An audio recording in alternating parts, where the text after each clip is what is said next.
Currently, I'm listening to the Ashes of the Imperium book, which we have been waiting for quite a while. It came out in December, but I only got it like a week ago, and I'm trying to go through it because it's 15 hours. Like, literally, these books are so big, it's ridiculous.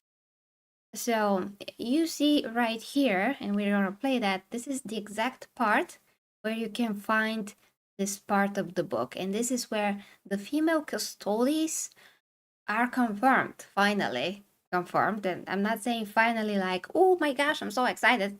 It's the opposite, of course, because previously we only had them in the codex, but now we have them in a novel.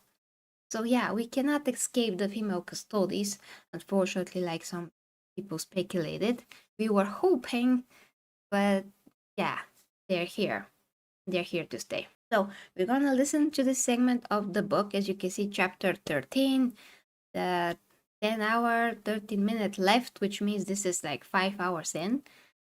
And then we're going to proceed to the next part, which is right after this one, actually. It's Guilliman talking to someone. But in any case, what is important is what Guilliman is saying.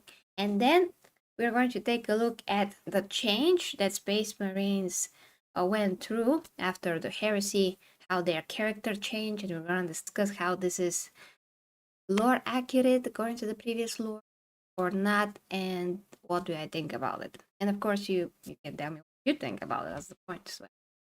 So, without further ado, I'm gonna listen to this. Tonight I'm gonna read your comments after each section, so we have this connection in real time. So let's hear this, guys. Jasper, Here it is. banded with black and white marble, crowned with pediments carved from granite. This was the old stratum, the buried world, the one that had existed here before the Emperor, and which bore glyphs and markers that no one else could read. Before the doorway stood its guardian, silent in the gloom, her golden armor barely reflective. "Honored custodian," Praeto said, bowing respectfully. The guardian had no helm, revealing a dark face crisscrossed with lacerations. Her great spear was chipped and unpowered. Her cloak hung in tatters. Her heavy battle plate was tarnished and mottled with scorch marks. "Praeto, Chief Librarian," the custodian replied, her voice flat and oddly expressionless. "The Primarch awaits you within." In any other place, the Primarch would have been guarded by his own warriors. But here, within the sacred precincts of the inner sanctum, some old privileges were still reserved for the Emperor's own. For all that, it was jarring to see this one here. They would once have performed such duties in splendor, their every aspect polished to an almost painful sheen. But she looked like she'd just stepped back from the front line. "May I know your name?" Praeto asked. The custodian looked at him blankly for a moment. "Aristea," she said.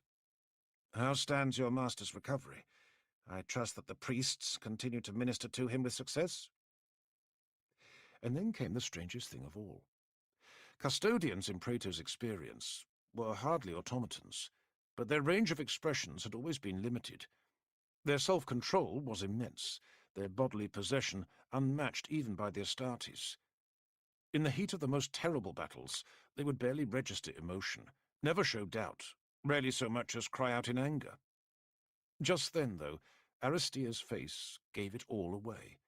A slip of the mask, a brief glimpse into the otherwise unknowable psyche beyond.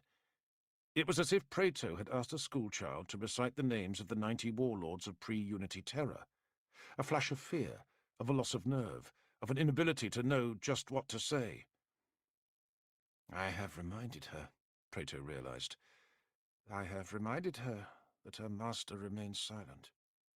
"He shall return to us in due course," Aristea said stiffly, recovering that old preternatural poise. It had only been a moment. "And then all shall be as it was." Praeto nodded. "Just as you say. May the day come quickly." Then the custodian pushed the door open and withdrew to allow him to enter. Praeto hadn't asked her to. It was as if Aristea was desperate for him to leave.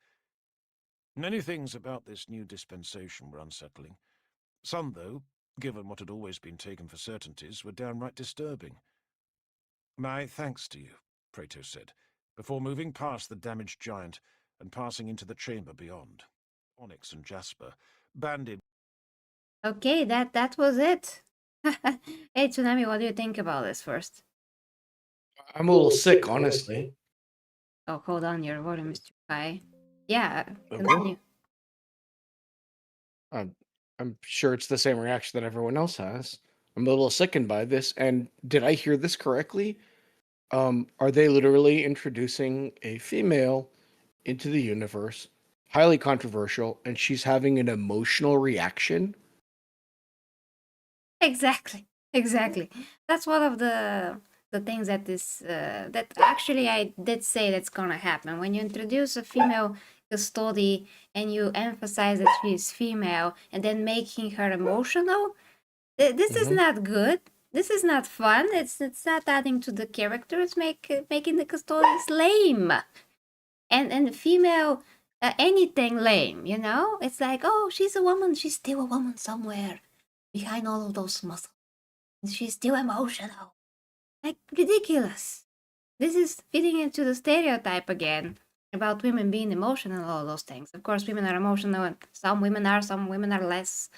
I mean, and when you talk about Custodes, they should be like totally different. Doesn't matter if they're whatever. But that's also the point. They shouldn't be anything else.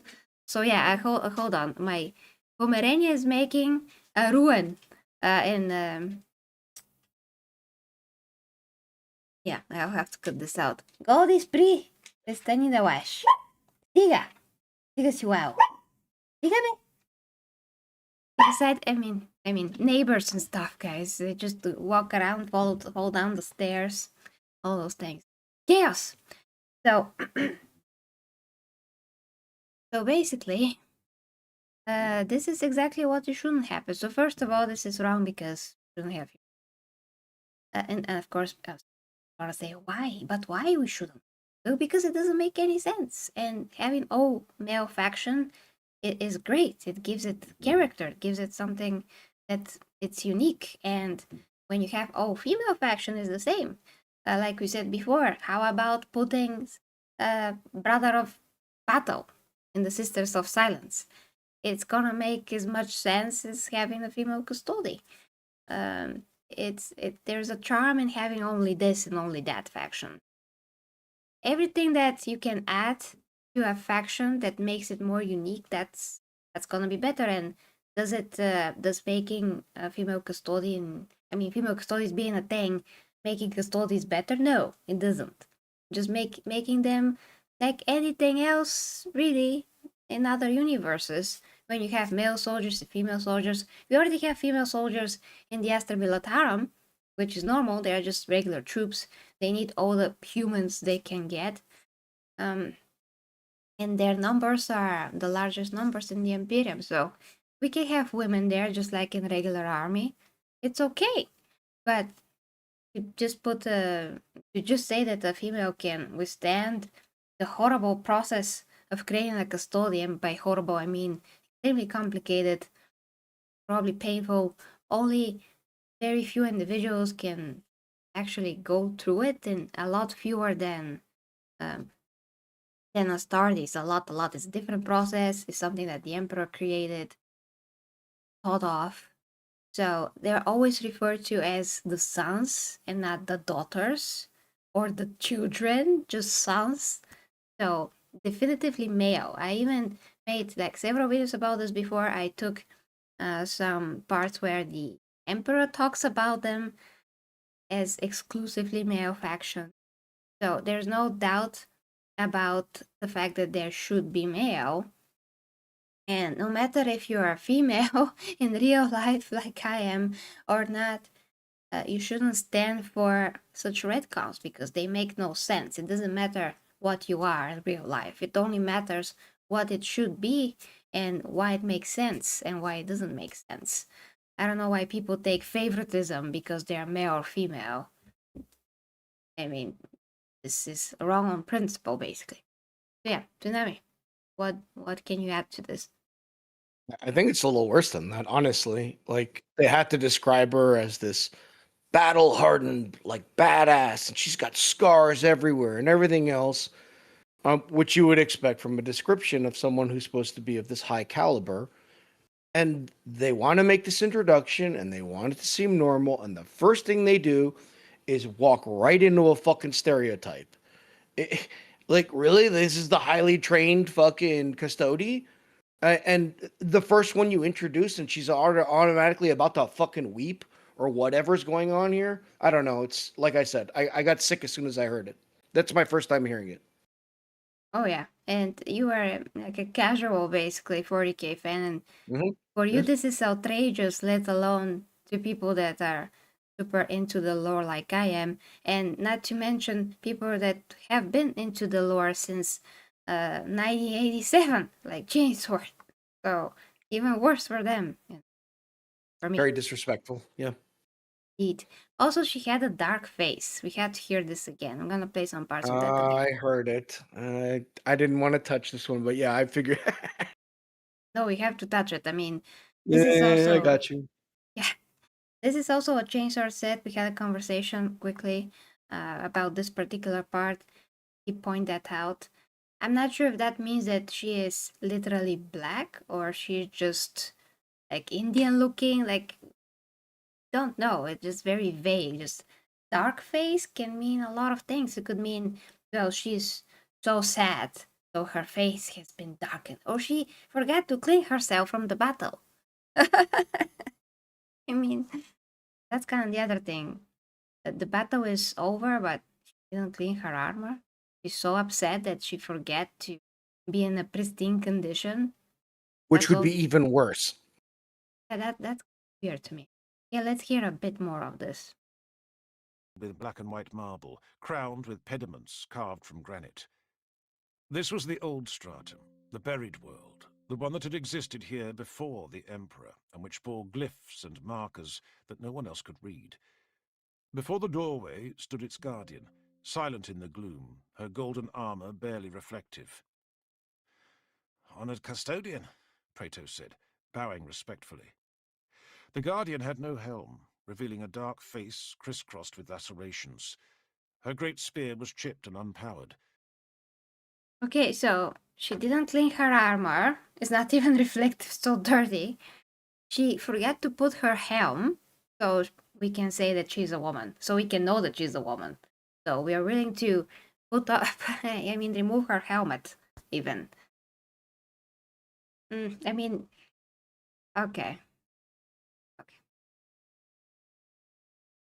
Her cloak hung in tatters. Her heavy battle plate was tarnished and mottled with scorch marks. "Praeto, Chief Librarian," the custodian replied. I mean, the way that the voice actor is trying to read this as a woman is hilarious. Also, yeah, her weapon is chipped, whatever, ruined. So no repairs. Nobody cares. Oh, hey, for the games for the two, not the same Games Workshop I fell in love with.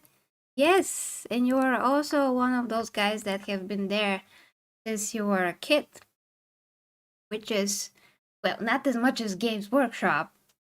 No, I mean Games Workshop. I mean Warhammer is there since 1987. You are younger than that, but still, you caught on to it as soon as you could. So I totally get it. I mean, not also the Games Workshop that I fell in love with like 6 years ago. Those things were definitely not there then. But thank you so much for the two. You get a Wonder Woman Imperial salute. And you would see my muscles, but I wear this. You have a lot more muscles than me, but at least I can show you this is hard as a rock. It is, actually. When you were 6, yes, I know that you're 32 now. I watched your latest videos, but just comment. The newer one, no. The previous one, yes. Okay, so I mean, Tsunami, do you have anything to comment? You can interject if you like. I see what they're trying to do here, obviously. So obviously, like, well, not obviously, I'm a big Conan fan, like Conan the Barbarian from the books. Hmm? He is an extremely white man, like Nordic or something like that. And in the books, he's described as burnt like bronze by the sun, heavily crisscrossed with scars. So I see what they're trying to do there.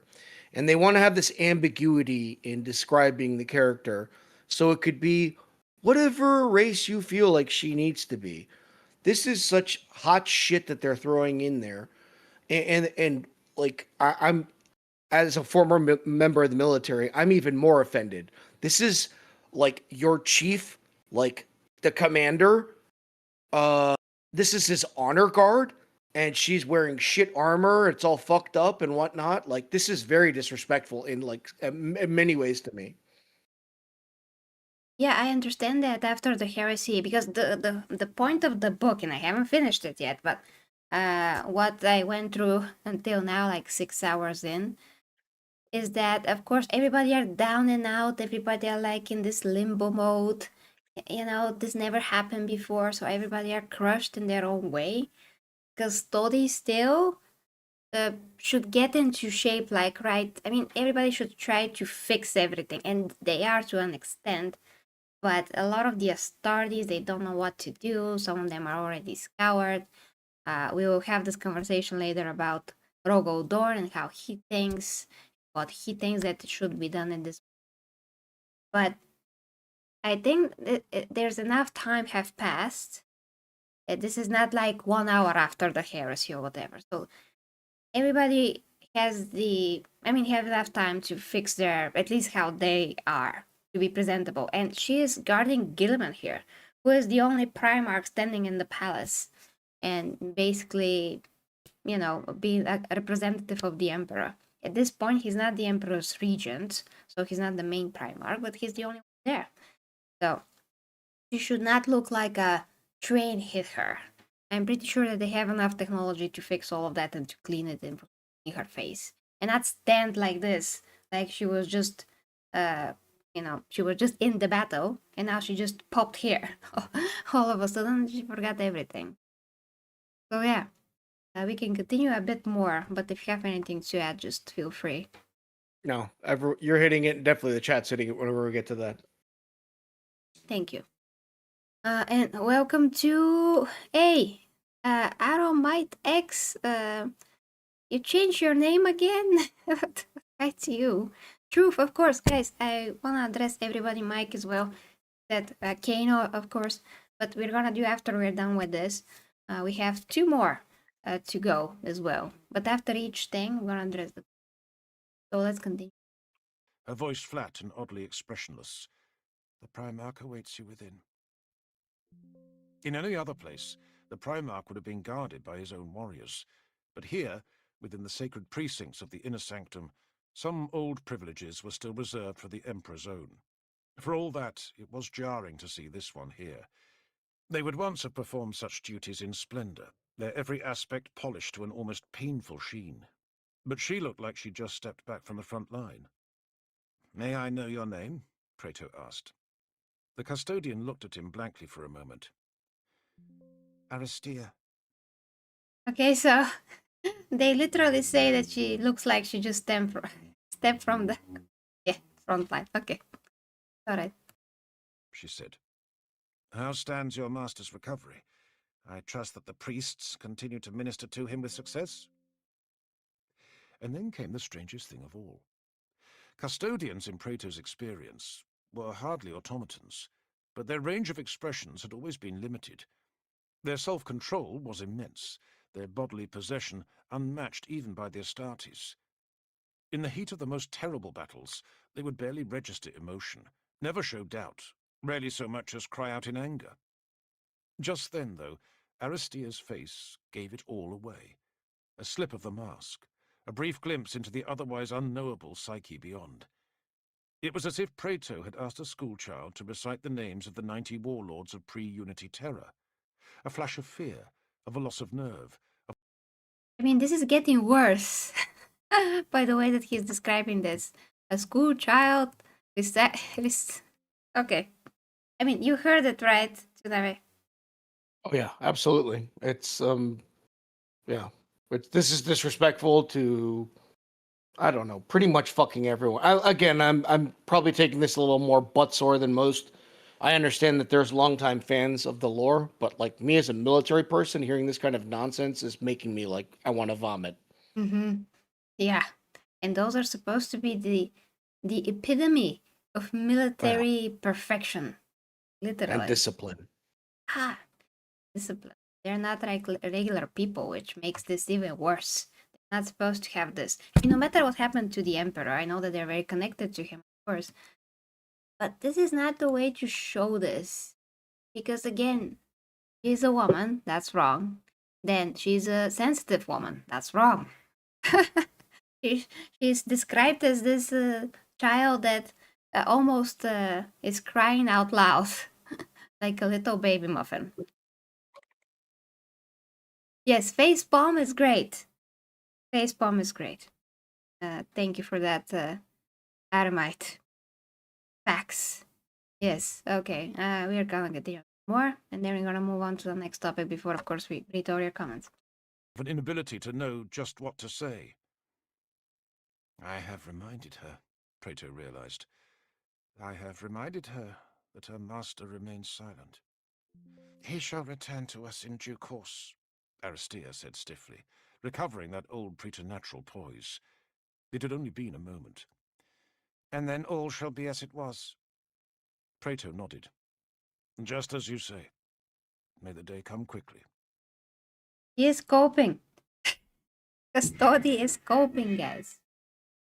Amazing stuff. Okay, so of course, guys, let me know what you think about this in the comments. If there's any more custody, female custody moments in the book, discover them. We're going to talk about it, but this is not even disappointing. It's just a lot worse. It's total betrayal of everything that Warhammer's supposed to be. If people don't get that, I don't know what more we can say. They discussed this, dissected it to the very core. Okay, Tsunami, feel free to read. Sure. Sure thing. Awoken Sheep says, I have a plan. I will become a billionaire by GW and then retcon the shit out. Fingers crossed for you. Thomas wants to know if she's a Fuda, most likely. Martin, really astute comments. GW have trapped themselves here. Making a female custodian forced them to attempt to differentiate her from the males in the way they write them. Facts. And quite the trap they've put themselves in. Kano says the problem is with GW, they try to make the female characters way too overqualified than they are. In the AOS show, the female Stormcast is Mary Sue and can beat people out of her league like Bellicor. Mike says we have to touch it. What the? Sorry, I lost context because we don't talk in, or I'm trying not to talk in between clips. Martin says, yeah, that too. They are then obliged to make them outperform male characters so they stand out, of course. We was Custodes and she Tsunami. Facts from the hood, son. Truth says so it's official. Custodes have vaginas now. Indeed they do. Scarred, darkened ones. Thomas says, is that also a stereotype of women occasionally being forgetful as well? Oh, man. True. Good catch, Thomas. Thank you again, Corneta Gaines. Not the same Games Workshop I fell in love with. Kano says, we get the ghetto stolen armor now. Nice. And since you were 6, that sucks. That's extraordinary lore for you to get fucked over on. Waiting for the peanut gallery on that one, says Mike. Let's see. Corneta Gaines, thank you. Got it. Truth says, my God, this is just pure disrespectful. Even the orcs have more etiquette than this custody. Honestly, I really feel like you're onto something there. Oramite X, female custodies, if they are real, are such a downgrade on the custodies lore. Guilliman is the only good thing about the book. It's ridiculous, says Martin. Hail, hail, guys. YouTube keeps changing your name. Yeah, I hear ya. Yep. Just sitting with the puppy. What the? Oh, sitting with the puppy. Got it. I was like, what did that say? Or my deck says, what worries me is that Games Workshop are going to be remaking the Custodes range in the near future. God knows what they'll force upon the hobby. I think we all know what's going to happen. Good question, though. How far apart from the siege is this in terms of time from Awoken Sheep? I'm not sure yet. I Okay. think I think they said something in the beginning of the book, but I lost it. I have to try to find it. I think not sure if it's months yet. I really have to check. If it's months and she's dirty and her equipment's all jacked up, that's so much worse. Hail, Yeah, Brad Hyman. We aren't going to lose our shit. We're just going to leave the IP, most likely. well, some Hail, people Brad Hyman. are gonna lose their shit. But I mean, losing their shit means literally that you just can't. It's like, when somebody really says something hurtful to you, and you trying to process it, and it's like shocked and appalled, basically. So that's what I mean by losing your shit, because your whole inner world is disturbed by this, because it's very disturbing the more we think about it. The same thing that happened with Indiana Jones, Star Wars. Like, you could just keep, Lord of the Rings, just keep naming down. I'm like, these people can't stop. Thomas says the narrator is putting me to sleep. That's how audiobooks work, Thomas. Armidex, the Custodes in the Dark Imperium trilogy were so much better. Man of Gooning in the house. What's up, Mog? Hey, Yeah, take some medicine. I did. Oh my goodness. Kano says, Empress, have you seen the Femstody animation? Oh no, I haven't seen that. I seen She is it. so annoying to watch. I seen it. Yes. That's Yeah. horrifying. I mean, she is, because she looks like a tank. I mean, she looks like a man, and there's nothing more to say. I mean, it's the only thing that I enjoyed is how she was talking to the Sister of Silence, because Sister of Silence just does this. The custodian understands her right away. But it was like, we are dynamic, two women, and one's supposed to be a man, and they're supposed to complete each other, help each other. But like when it's two women, like, what are you doing here, female custody? There's supposed to be a man talking to this awesome Sister of Silence. That would be much better. No? Truth says Sisters of Silence might recruit the first trans woman member. Phrasing. They're basically Tsunami's, ultras, if you ask me. Tsunami's avatar is flashing us. I am indeed. Awoken Sheep says Tarot has decimated all their facilities, and servants who maintain the Custodes gear would be dead or destroyed. It will take decades to get built back up. Build back their maintenance halls. Awoken Sheep says, just to be fair. True. I guess the point I'm getting at is, even if there's like chipped equipment, why is it not clean equipment? Someone of this like high caliber, who's that disciplined, which has already been stated in the chat, guarding like this high-ranking Primarch, should take absolute pride in the fact that they are where they are and would have done more than what the book is describing. So that's the only reason I was saying something. Yeah, also, we don't know, every detail about what was exactly destroyed and how much, to the point, it's the lore. It's messy, so who knows what exactly was destroyed. But at least, like Tsunami said, she could clean it. I mean, you can clean metal, but it's not that hard. So at least that she would try to And look her polish it. best for Guilliman, even if Mhm. her equipment cannot be fixed now.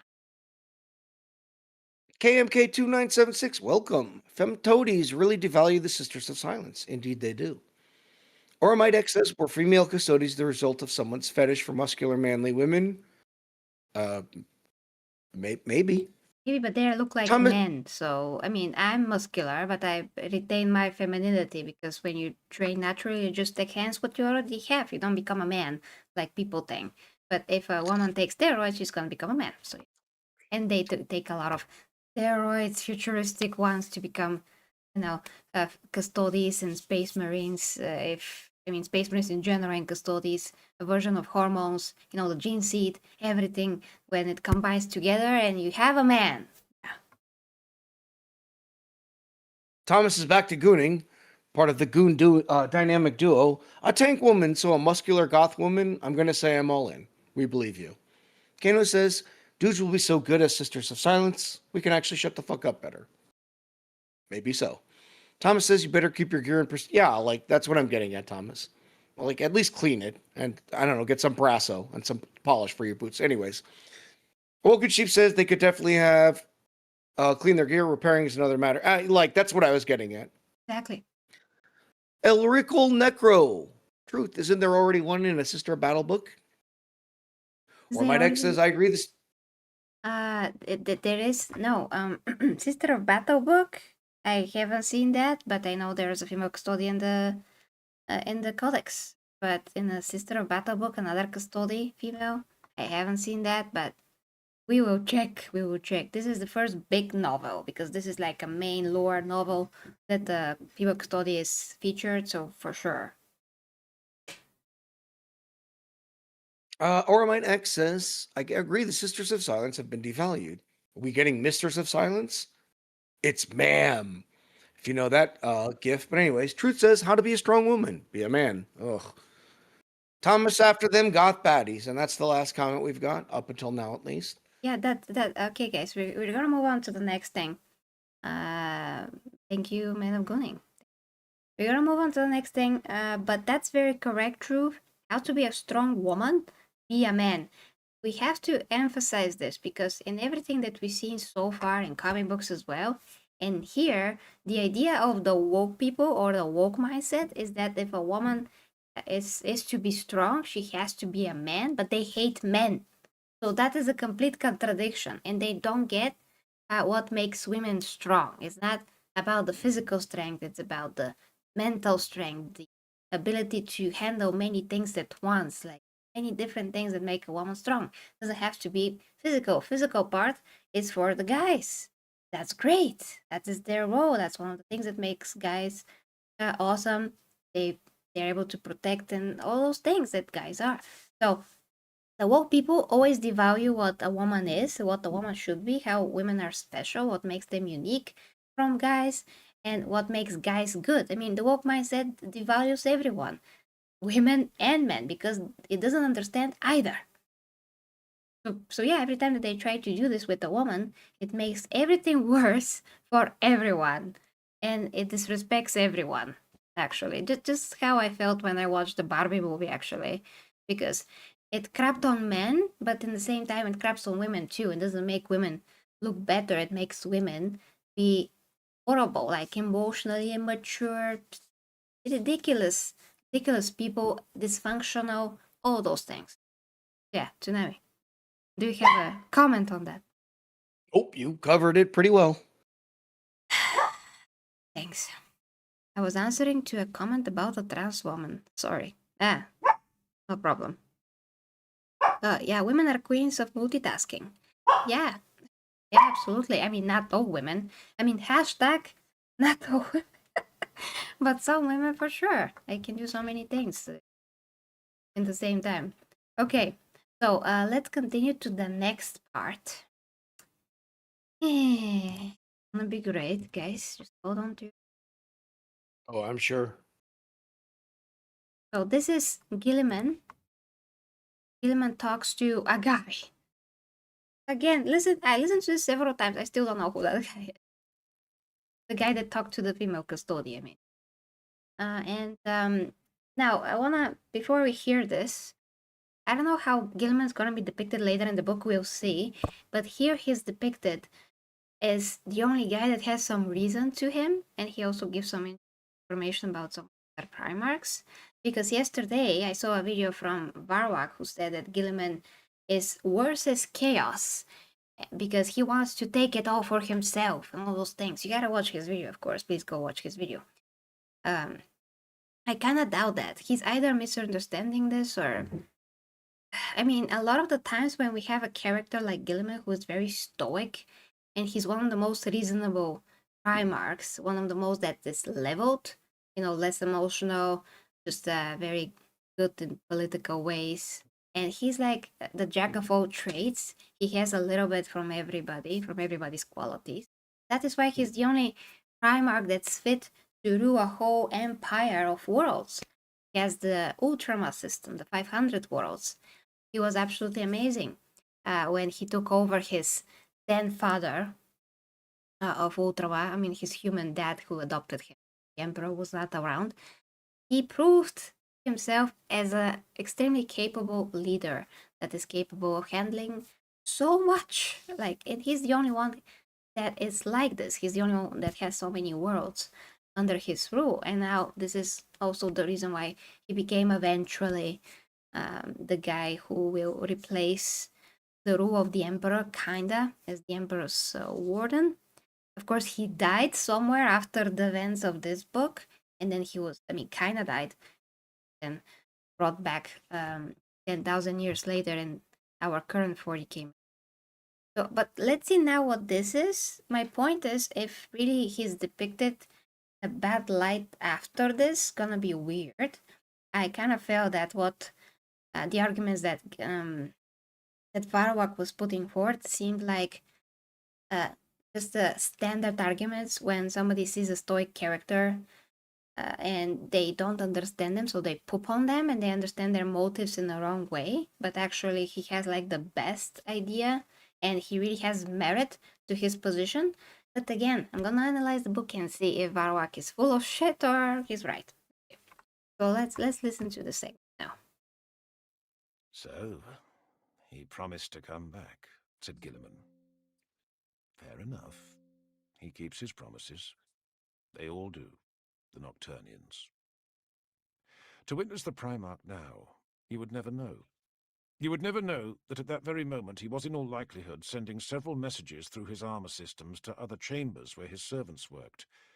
You would never know that he was actively considering the last few reports he'd been given, all of them accompanied by schematics and schedules of work, and how he would respond to them. You would never know that he had been doing all those things without significant sleep or rest for many days, and that this punishing regime would likely last for much longer before he granted himself any respite from it. He looked just as he always had done, sitting at the purpose-made desk he'd had sent down from the flagship, robust, well-kept, in control. He had done all this, too, on the long voyage from Ultramar, never losing composure, even at the end, when they feared they had come too late. It was inhuman in some ways, but admirable in others. Praeto admired him, at any rate, more than any other living soul. So, what was your impression? Guilliman asked, putting down his stylus. They told me he had gone mad, Praeto said. He's not mad, but angry, very angry. He's been dismantling the sites visited by Fulgrim's Legion, so he has every right to be. I do not think he will be easy to keep on Terra. Once the work is done here, he wishes to take ship again, to hunt those who did it. You speak as if I could compel him to stay. I wouldn't dream of trying. Not directly, maybe. They tell me Lord Russ and the Lion are returned, said Praeto. At that... Okay, hold on. So this guy is called Praeto or whatever. Yeah, again, I still don't know who that guy is. I mean, this often happens in the books. If I miss like one little thing, I have no idea who's talking. That's always the case with these. I don't know why. It's something to do with libraries. Libraries? Yeah, in the first clip, it said it when he first walked in. If you play like the first minute of the first clip, it explains it's Praetor, something of the libraries. I didn't hear it completely, but they do give his title. Okay, so someone. I think he was the Remembrancer now, and I think. Okay. Guys, I have to continue this in a bit because I still have the cold after effects. This is not leaving me. Unfortunately, I have to go clean my nose and come back. So I'm gonna leave, Tsunami, to have a chat talk with you. I'm gonna be back very, very quickly. Okay. Give it the go, Tsunami. Got it. She's on speaker, guys, so she can hear everything. She's just off camera. All right, let's see where we left off. Nothing else turns me on over like a muscular goth woman. Thank you, Thomas, for letting us know your goonery. Kano says that one female custodian that tried to nuke Terra in the Blood Games be like, it's ma'am. Nice. At least someone caught my reference. Roadkill. All right. Women are queens of multitasking. Already read. Elrical. Yeah, no, we're on to the trans woman thing. Elrical. Me looking at my stronger woman coworker crying over spilled espresso. You said stronger woman. I thought of the South Park episode with Macho Man Randy Savage. Thomas says, I think this book would be better physical, at least that way you could keep the fire. Oh, nice one, Thomas. Yeah. Chris says, by the way, Empress, recommend you go watch an anime called Apothecary Diaries. It really nails the narrative of a woman. Thomas says, Kano, does she cry over spilled milk as well? Who doesn't? Kano says, Valrak is just butthurt that his daddy Dorn got cucked. I feel personally attacked. Just kidding. Kano said, it has nothing to do with girly man being a traitor. Yeah, me telling her bless you since she's in the sneeze vest. Also, the main issue was Guilliman was distrusting his brother, and it actually makes sense having half of them betraying them. We're going to talk about the Imperial truth later, because she's got some questions about that. I had to do some research ahead of time. I'm very curious to hear what you guys have to say, especially as long-term fans. Also, yeah, okay, all right, we got Amanda Gooning. Oh my God, what the shit? Oh, I got Thomas. I got you now. It just clicked in my head. What? I thought this was America. I didn't hear no bell ring. Thomas says, "Why are you arresting me for gooning? I'm not arresting you, brother. I'm just calling it out." And Space King needs to replace Warhammer immediately. Those guys kind of have it down. That's truth. Last comment. It is a parody, though. For me, it cannot replace Warhammer. I mean, it's fun. You're a parody. It's good on its own. Wait a minute, I have a corgi beneath my feet. Okay. So, just finish where you were. What? I mean, finish reading the chat. So. I did. I said that was the last comment. That was the. And Thomas said something. And yes, I spawned. She spawned indeed, and yes, that was a Randy Marsh reference from South Park. Okay. Took me a second there, Thomas. Oh, all right. So let's continue listening to. That Guilliman laughed out loud. Let me tell you something. The lion has stabbed his brother. Here, on Terra. Right through the chest, with one of those long blades they love so much. He shook his head. It's ridiculous. We stand on the edge of ruin. The war runs ahead of us, and my brothers can still find time to maintain their feuds. My father must have despaired. Malcador must have despaired. Does he live? Oh, he lives. It'll take more than that to end the Wolf King. That was confusing.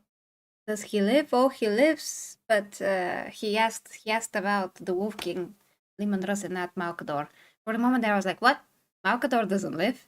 He's right on the throne." But okay, it's all good.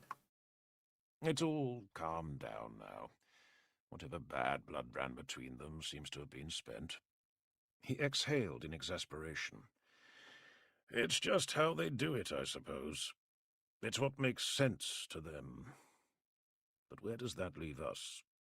Who could ever rely on that? It's not made things easier. I mean, they've still got ships, they've got warriors, but they also have egos. I almost find myself wishing they hadn't come back at all. Okay, quick comment on this because this is a bit longer, so I'm trying to, so we don't have to play it again. So this goes in line with what we already know about how the Primarchs are, that they're still immature, emotionally immature, and yes, they do have egos. They can't let these things go, which makes them a liability, basically. So this is still the case, it's still according to the lore. I don't think that anything changed here. This is the faithful portrayal of how the Primarchs are.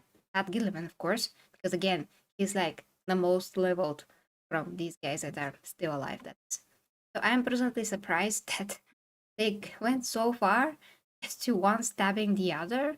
But okay, that's not a problem. Tsunami, any comment on that? No, this is very locker roomy. Locker roomy, yeah. Yeah, absolutely. Okay, continue. He was smiling as he said that, sardonic, quiet, but all the same. It complicates things, Praeto said. Guilliman shrugged. A little. The basic question remains as it was. He looked directly at Praeto with those unsettlingly clear blue eyes. So tell me, how is it? Any change? Anything at all? Praeto drew in a deep breath. I would say no, my liege. I feel nothing. No stirrings of the veil, no murmuring from beyond it. He clutched his staff a little tighter as he spoke. This still felt so very wrong. I lift my hand, and no power stirs. For some time, as you know, I felt that the fault was within me, but the effect is universal. No place on Terra is untouched by it. Fleet reports say the same thing. Guilliman nodded. And so you know what my next question will be. When it return, that I cannot say. There have been ebbs and flows before, but nothing so complete. For now, there is only an absence. Not a weakening, not a diminution, but an absence. I believe you. And consider what we know. My father fought not just my brother, but the powers behind my brother. He poured out his entire strength on them, a contest that sundered both space and time. Horus was destroyed. We understand this. And if Horus was merely a cipher for others, then perhaps those others were destroyed too. This is a very interesting point. So, as we heard before in those rumors, that the warp is quiet down and the ruinous powers have retracted. And now they're talking about the fact that there's no more psychic powers because there's no power in the warp. If the gods are not there, there's nothing to draw from. So this also is confirmed, basically, that the gods are somewhere retracted. I mean, this case, Guilliman doesn't know what exactly has happened. He speculates that maybe they're destroyed, maybe they're not. They put all of their power into Horus, and they were actually there with him when the fight happened, and they were. I did read the end in the death part 1, 2, and 3. They were. I mean, they were present, but does that mean that they were connected to him so much that whatever hits him hits them? That's never been clear. We can only again speculate. But in this case, I mean, we can speculate then, but now this is confirmed that they were hit very, very hard. And this is interesting because if they were there and they were still powerful, they could still support all the chaos legions and they will still be able to counterattack and keep attacking, maybe. But since they're not there, it makes sense for the book also to show that all the other chaos legions and whatever have been running away from the Imperium. Although Luna is still occupied in Mars, as far as I understand. At least they don't have any backup from the Chaos Gods. So at least that. Yeah, just wanted to mention this. We can continue if Tsunami you don't have anything to add, or you do. I mean, again, like I'm a casual, like noob. So, but the first thing that's striking me is, I mean, this is just kind of confirming everything we've already heard. In a lot of ways, they're just going into more detail about a dramatic version of what happened. And somehow or other, I'm getting the feeling like they wanted to stick closer to the lore in a lot of other ways while demeaning it in some of their words. They did this to slide that woman in there and make it feel like this is just the history. It's the way it always was supposed to be. Because, yeah, I don't see anything crazy going on here. This Yeah. is like locker room dudes. Yeah. I also don't see anything. Mhm. This makes sense to me now. Like change organ. Great.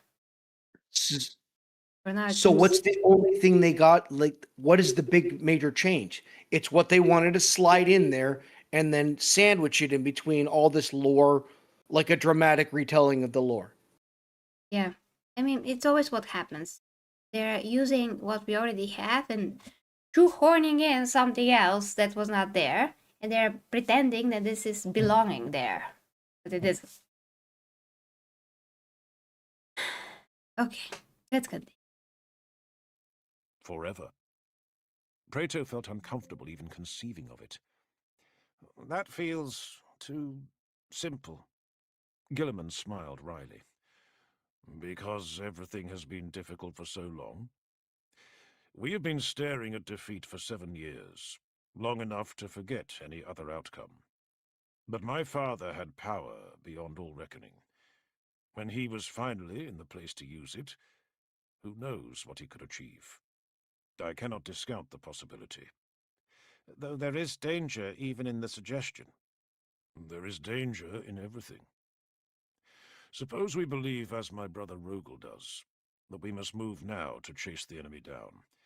We must send every asset we possess into the void to run after them, fearful that the powers will use them again.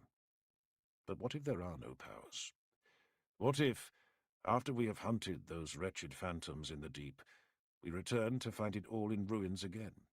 And all because we never rebuilt the walls while we could. He sat back in his throne, finally giving away a morsel of weariness. To build. That is my every instinct now. The original error was to move too fast, too far. We have Luna on our doorstep, still occupied. Mars, still occupied. Maybe other pockets. These are real renegades. We purge Sol first. We make it impregnable. Then consider a move beyond. Okay, I just want to comment on that. I think that Guilliman is very reasonable here. As he says, he has Luna occupied, the moon, he has Mars. Those are things that they can deal with right now because they're very close in comparison to the whole universe. And they should rebuild and should become stronger before they can do anything else. Because right now, at least they are alone and they can focus on that and become stronger. Not, well, we are in ruins, but we're still gonna go and try to kill them. I mean, all the renegades that are beyond Luna and Mars. So for sure, this is more reasonable than what Rogo wants, which is to go after everybody and anything. And that's kind of weird because Rogo is the one Primarch that fortifies stuff. He likes to fortify, to build. So I would expect this line to come out of his mouth and not Guilliman in this case. I mean, Guilliman can also say that, but Rogo to be against that and for him to be so angry that he will want to go after everybody and not building, not agreeing with Guilliman, it's kind of weird to me. But yeah, what do you think in terms of your military experience, what Guilliman is saying here, like from your real life experience? I could see both perspectives.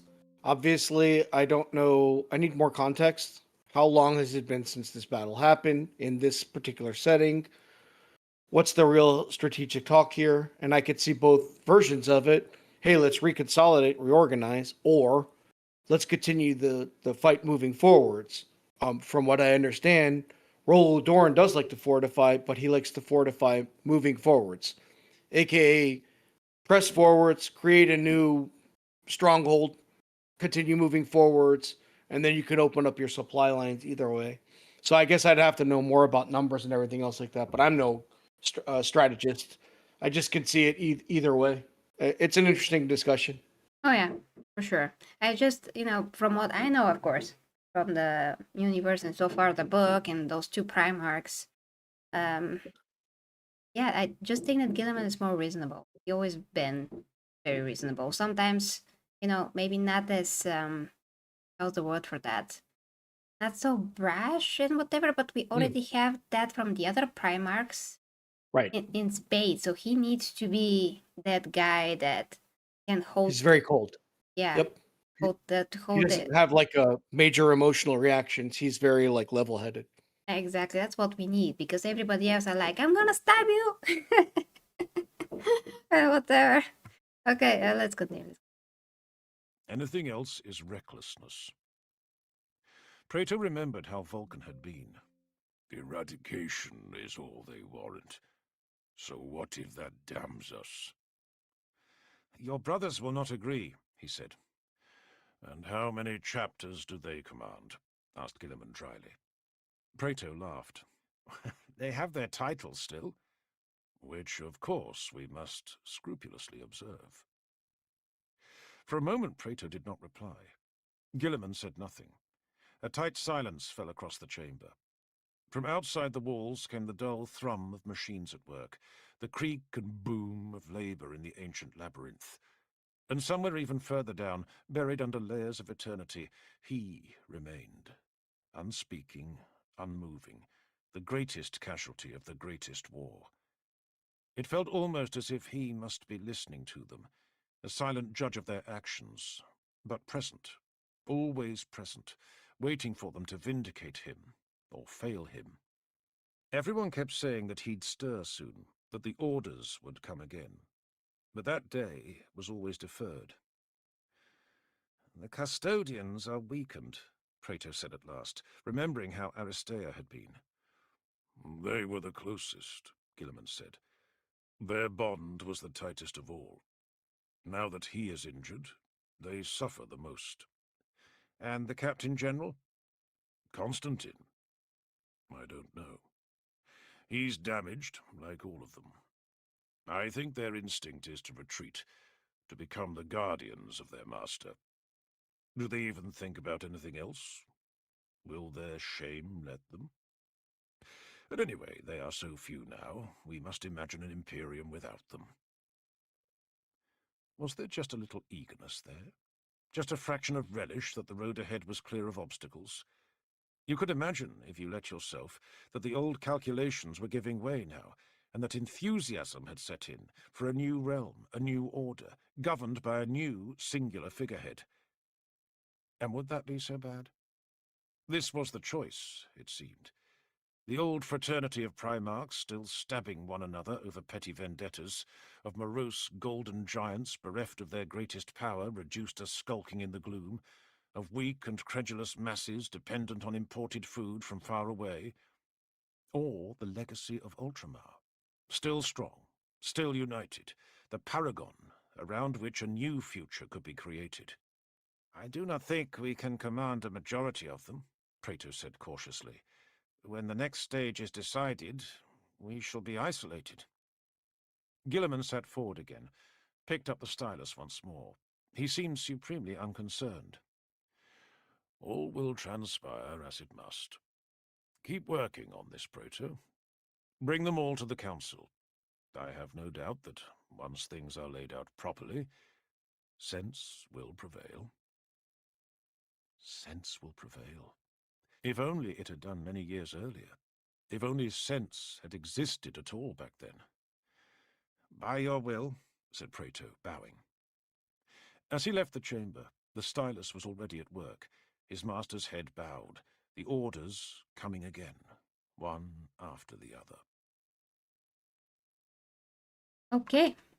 So yeah, if only sense prevailed, but it didn't before. So at least that is addressed, that before how things were before was not very smart.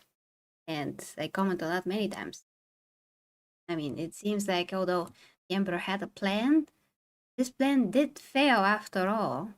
It went out of all kinds of boundaries that the Emperor ever thought of. Because his foresight is not absolutely perfect. He sees variants of different futures and outcomes, and he cannot say what is going to actually become true. He can try to take steps to get to a certain outcome.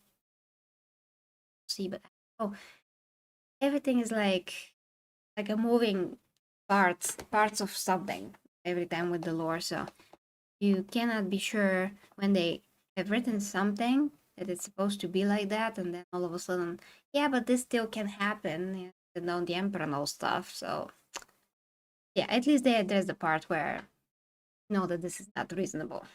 So I mean,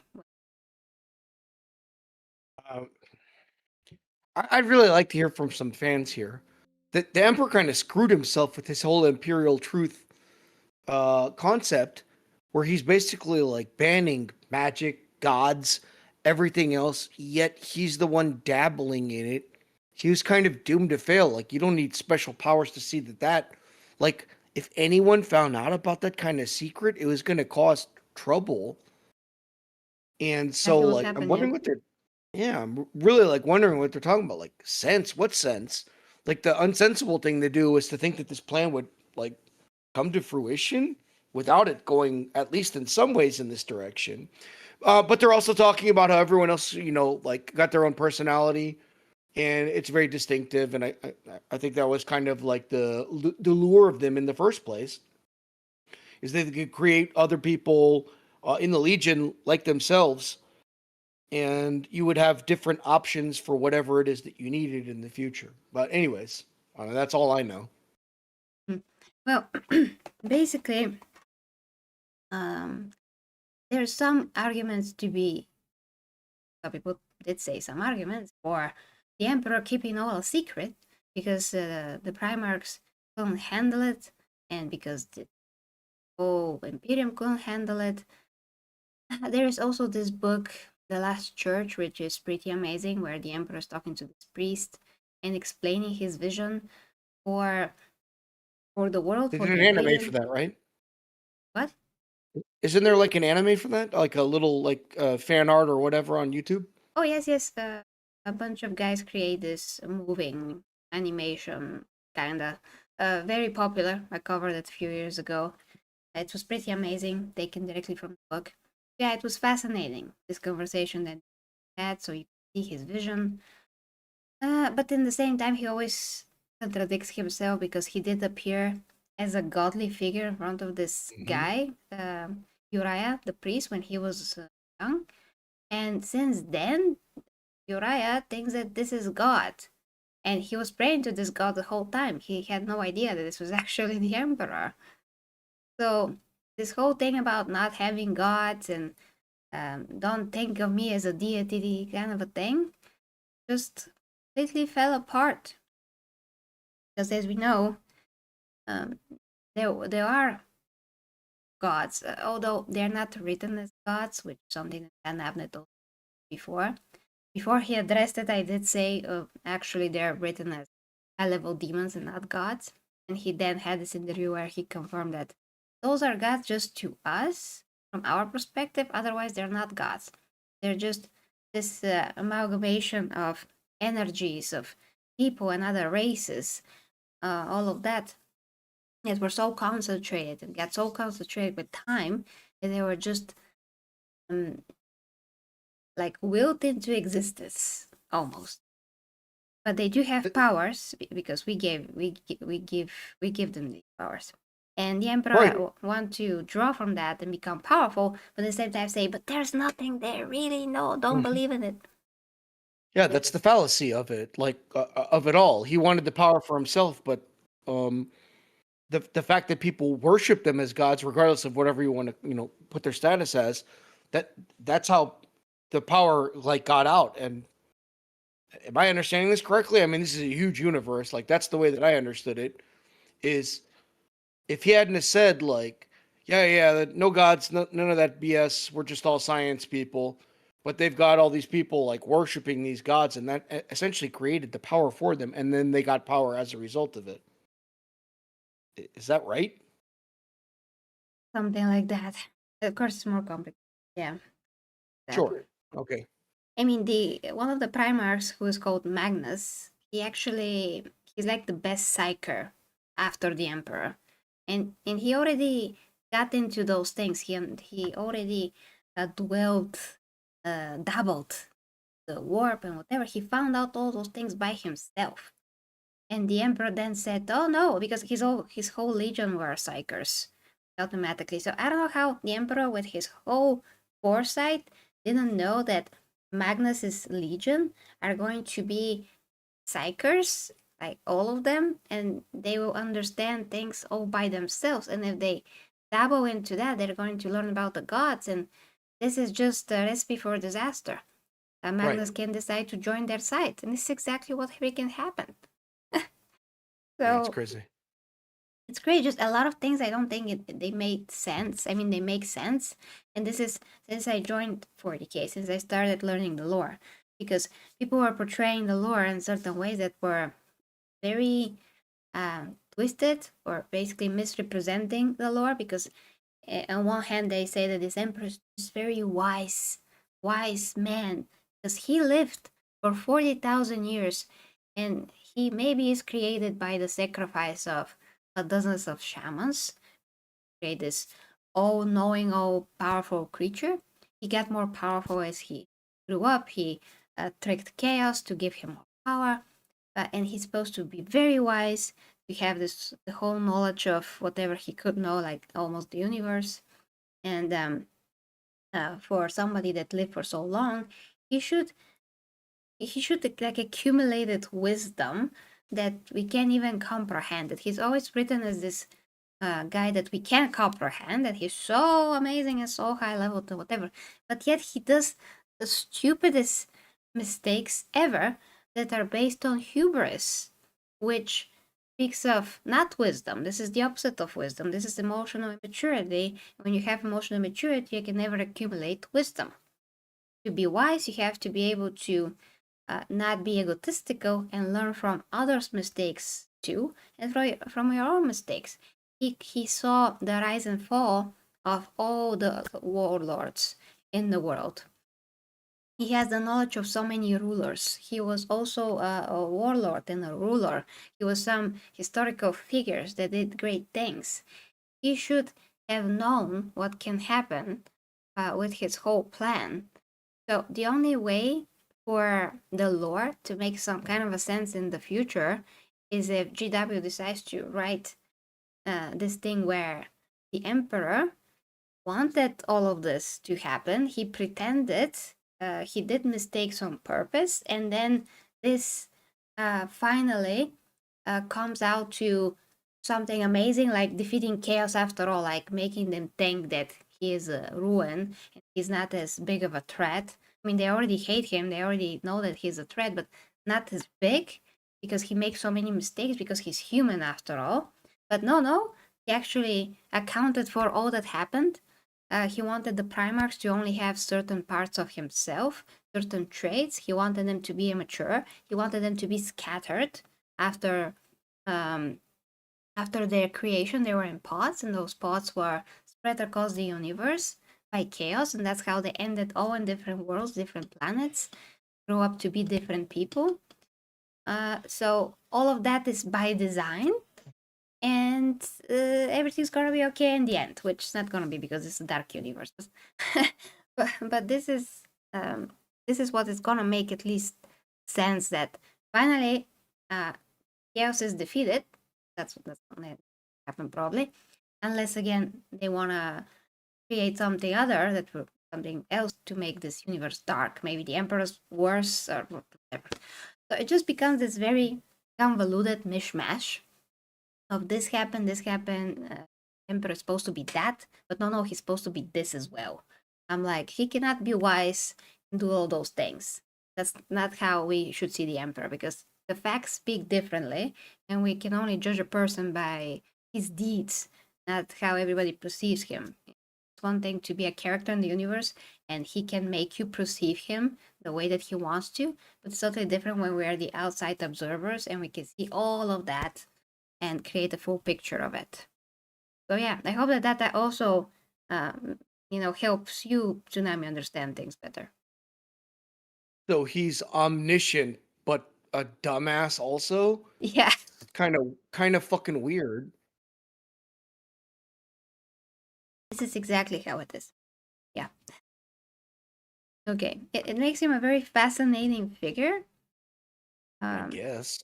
But the flaws of what he has done are just so many and so ridiculous that they're very hard to justify. I mean, they're impossible to justify. I know that people have tried, but it's like making an excuse for messy written lore on the behalf of the company instead of actually thinking about things and using your own brain. That's how I feel.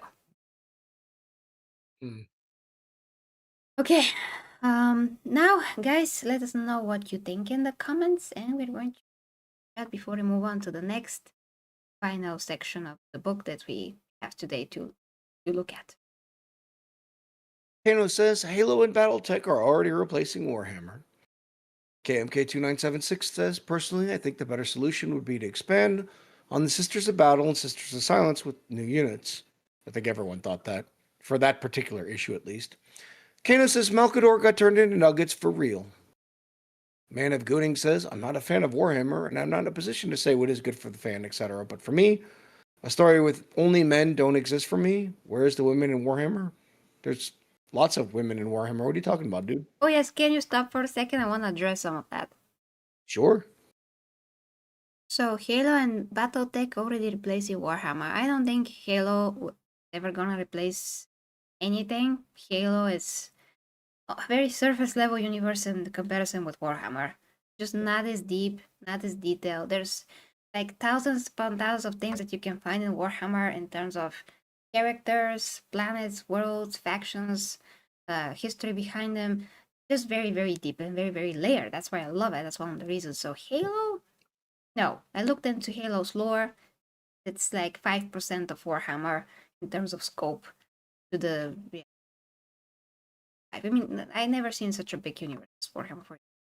And for me, I cannot replace it because what 40K is very, very special in so many ways. That's why things like female Custodes, when they happen, it's that much more, worse, and it feels so bad because it's really fascinating universe.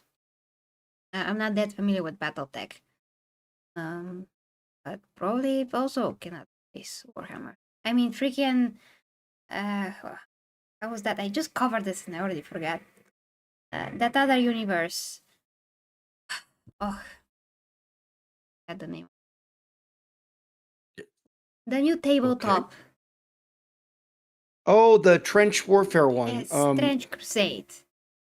Trench Crusade. So Trench Crusade is the universe that people thought it's gonna replace Warhammer, but they can't even get their own shit together, like literally. And the creators are woke. They ban people. They have double standards in the Discord. They have horrible models that break apart and toxic resin is coming out of them. I mean, you don't want to get into that. And of course, it's not that deep. Warhammer.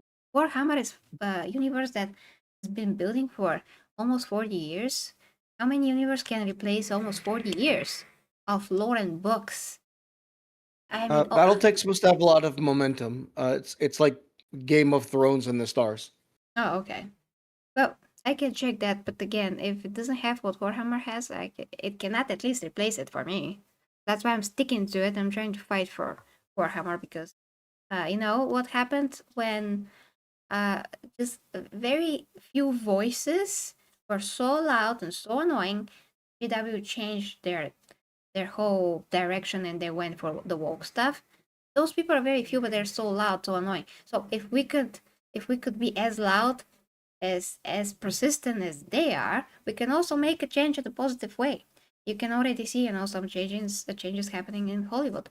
And there's many movies today that they're just not woke anymore. They're just normal movies. So we can make a change if we stick to it and fight and not just leave. Like, it's very easy to just leave. But I'd rather stay here and point out those things, have arguments about why they're not okay, and what makes them bad, what makes what makes 40K good, and from that for us to have a voice and keep fighting. So I think we should have this attitude and not we're just gonna leave. It's just gonna bail. Okay, continue reading the chat though. Led Kodo in the house. Yep, I got to Lady Custodes too, was surprised. I was worried more for Archimus more than her. Okay. Kano says, Ma got captured by the Dark Elder. They have strong goth women that will torture you. Ugh. True. Kano says you'll be turned into Cuckchair Pro. Oh my goodness. Okay.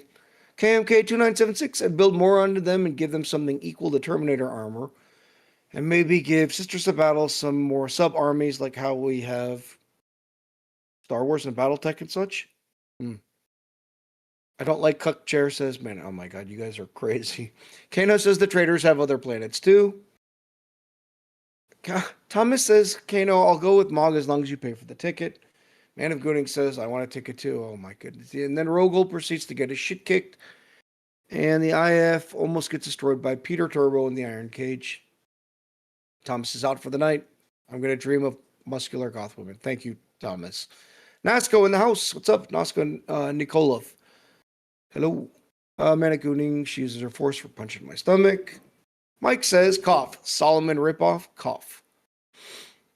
Roadkill says, I just like 7 foot tall goth baddies. Wow, you guys are on it. So on something tonight. Kano says the Emperor has always been hypocritical. All this BS would have been avoided if he told Magnus about the Webway project. Maybe, yeah, Empress, maybe, yeah. Empress, you are a little wrong. The priests get killed by Big E. Also, he uses the name Revelation. Hold on. Yes, I know he uses the name Revelation. I'm not wrong. I never said anything about the priest getting killed and whatever. So how am I wrong, Kano? Come on.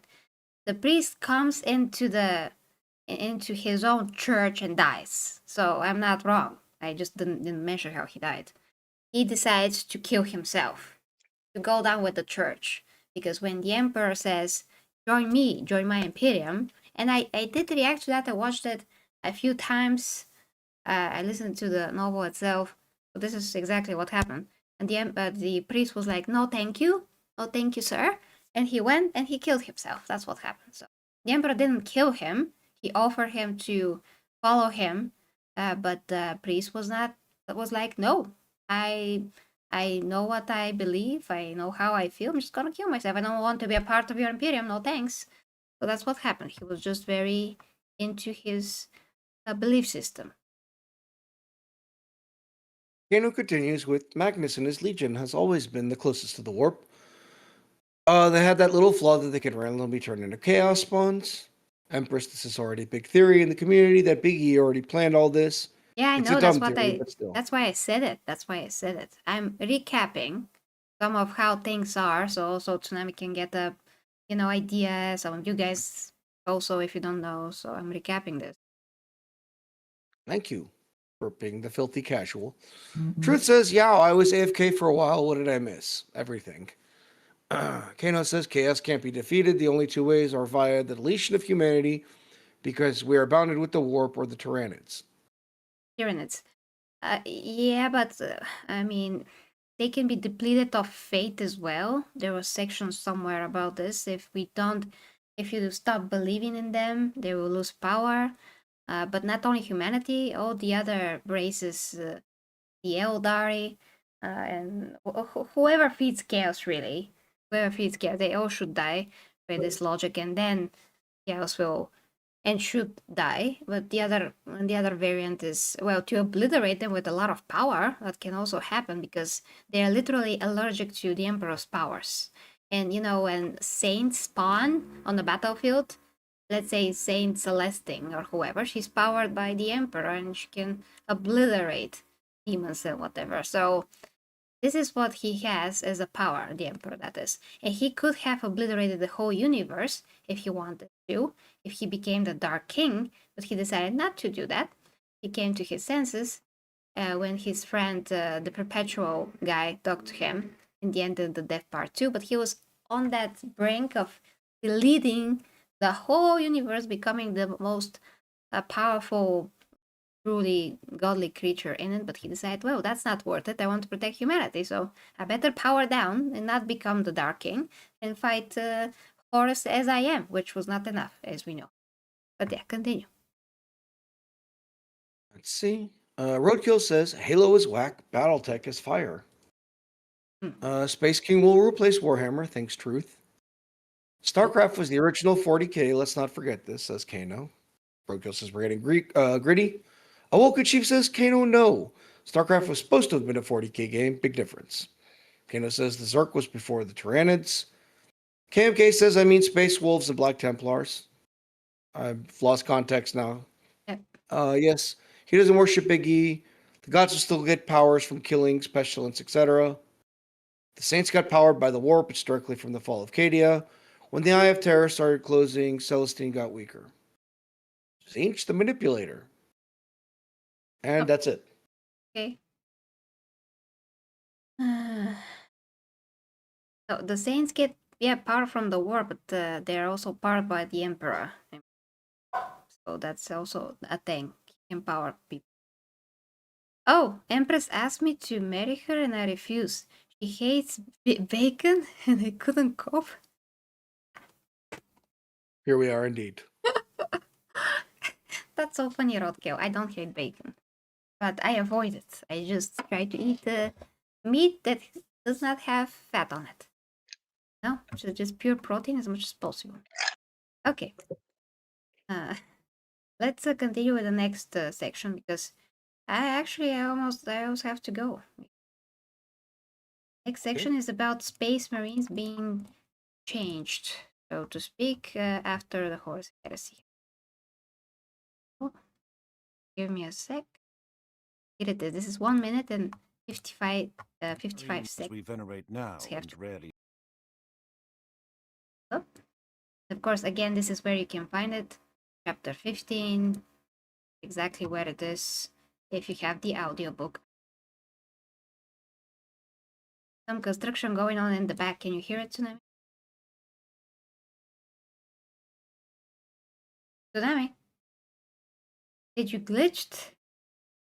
No, I muted myself. No, I don't hear it. Oh, thank God.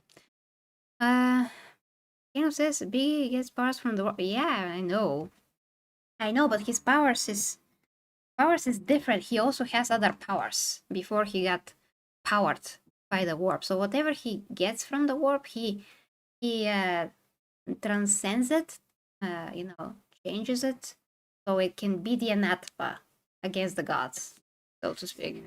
Something that is happening there. Canonically, he's the fifth god.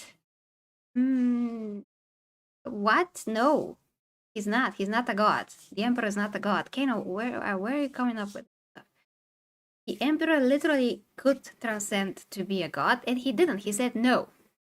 So that's why he was not powerful enough to defeat Horus without also dying. Basically, he needed the anathema blade to do that. So he's literally not the fifth god. He does not become a god. He will probably become something because he's gathering power in the warp right now, according to the current lore. But he's definitely not risen to godhood or whatever. He can't even complete his body and rise from the golden throne. He can't even do that. And that is complicated topic on itself. Because now we know that the Grey Knights are instructed to put him back on it forcefully if he ever tries to rise up from it, which is another stupid thing that the lore came up with recently. So yeah, it's confusing. Well, it's not BSK, no, it's exactly what it is. Godhood is very misunderstood in 40k because everybody are repeating the same things over and over again. But when you take a look at the lore, especially those last books from the Horus Heresy, you will see that he relinquished his godhood. He cannot be a god if he relinquished it, unless he later builds to that. And this is where the Star Child comes in, because the Star Child, it's supposed to be, according to again those 3 books, something. His best qualities, his empathy, sympathy, empathy, his love, all the positive qualities that he ever had as a human.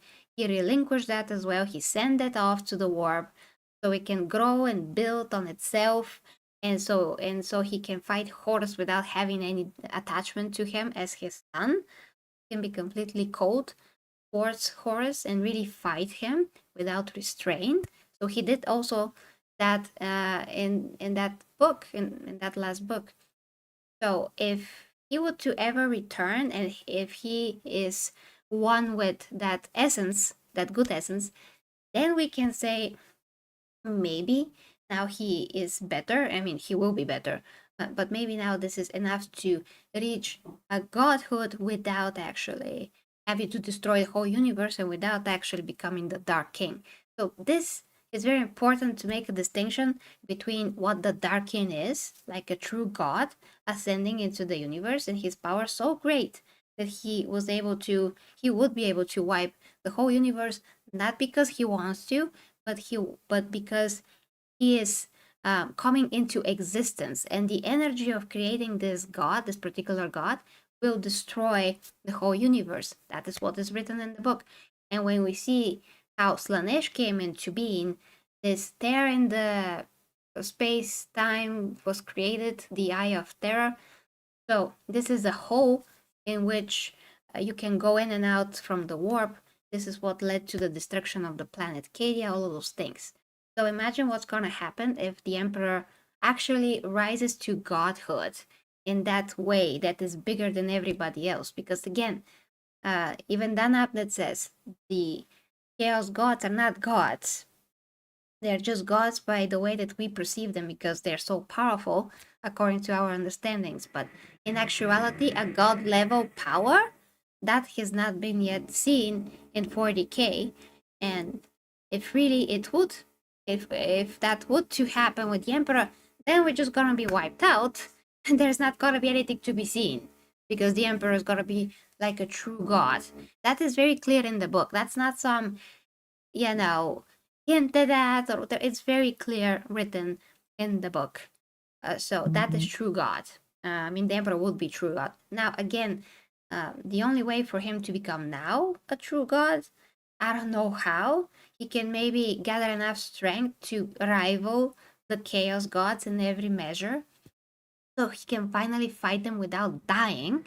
And he will be on that level, but not on the true God level. And this is what Warhammer has set as parameters of power levels. So we can't just say he's a god just because every single person on the internet that ever wanted to make Warhammer videos is spewing this over and over and over again. Okay, we have to look at the facts. But at least for that, I'm sure. I analyzed these books. I mean, even if you can analyze literature, you can see that it's there. I don't know if you read those books, but this is very clear distinction that we have to be able to make. And roadkill for the 199. Thank you so much. David doesn't care for god baddies. What? Tsunami. Tsunami. Yes, ma'am. Yes, ma'am. Please read what I, is left. I cannot yeah. stop and keep explaining stuff all the time because we're not getting to this. So Sure. finish this and we're gonna get there. All right, so let's see. Emperor saying he's not God is BS, says Kano. He almost transcended, but Grammaticus stopped him. Truth says so basically the woke mob are the followers of Zinch, for they manipulate knowledge to feed their agenda. The Kano says the problem with this is how that they use old and new lore. Disgusting in the house. Roadkill. Not true. I already answered. Martin Rose says I've heard speculation about the Emperor being a god. Yeah. Eating dried sausage. What the shit? He's sort of a space lich, says Martin Rowe. And that's it. Just another ad. We're all good. Hold up. Okay, well, as Kano said as well, he was stopped. Like you're literally saying that he was stopped. That's what I'm saying. He was stopped. So if you are stopped, you're not becoming a god, right? I mean, he tried to reason with him, and the emperor decided to stop. So that's also a very important. He decided by his whole final wisdom, finally he was wise about something, that he shouldn't do this because again his prime objective was always have been to protect humanity, and if he loses that, there's no point of him. That was always his point of existence and his mission. At least that we know. That's always been a constant. Okay, now let's. I don't know if you hear the. It's very loud. I don't know if you hear that. Nope. I don't hear anything. Thank God. Okay, let's play this part. 1 minute and 50. Marines we venerate now and rarely see resemble their earlier brothers in form and function, but do not be fooled. They are new creations. The weapons and armor are much the same, as are some formations and tactical divisions, but crucial elements have undergone lasting transformation. Their minds are not what they were. Their dispositions are not what they were. Their imaginations, which beforehand were much as free as ours, have been curtailed. Their judgments on matters outside war has been limited. They are now both less and greater than the baseline human, a weapon forged solely against corruption. It was not always so, and yet history demanded the change. Too much blood had been shed, and too many had turned against their creator for the old freedoms to be permitted. It happened quickly, this change, making use of protocols already in development within several separate institutions on Terra. There was no gradual progression, no slow evolution of the new type. Even as the last echoes of the traitor's demise ebbed through the wounded galaxy, the troops destined to replace their forefathers were being schooled and shaped into their new nature. Those who reconquered the galaxy would not, despite superficial similarities, be the ones who would first want it for humanity. Diomedon of Luna, our study of the reconstruction. It had become enjoyable again, to plan. Yeah, that was it, actually. So basically, we hear how Space Marines were changed after the heresy, so they can become more loyal by default. So their free will and freedom of thinking and whatever makes you an individual, that was kind of stripped down and lowered, so they can become this more straightforward guys, so to speak. Tsunami. Yep. What did you research about this? So the real breaking point here is the Emperor's idea of the imperial truth. This goes back to 2006, so far outdating a lot of woke topics. There's further speech about the Marines' extreme loyalty to the Emperor, but not in the way that is described pretty succinctly in this book of 2006. It's Horus Rising from Dan Abnett.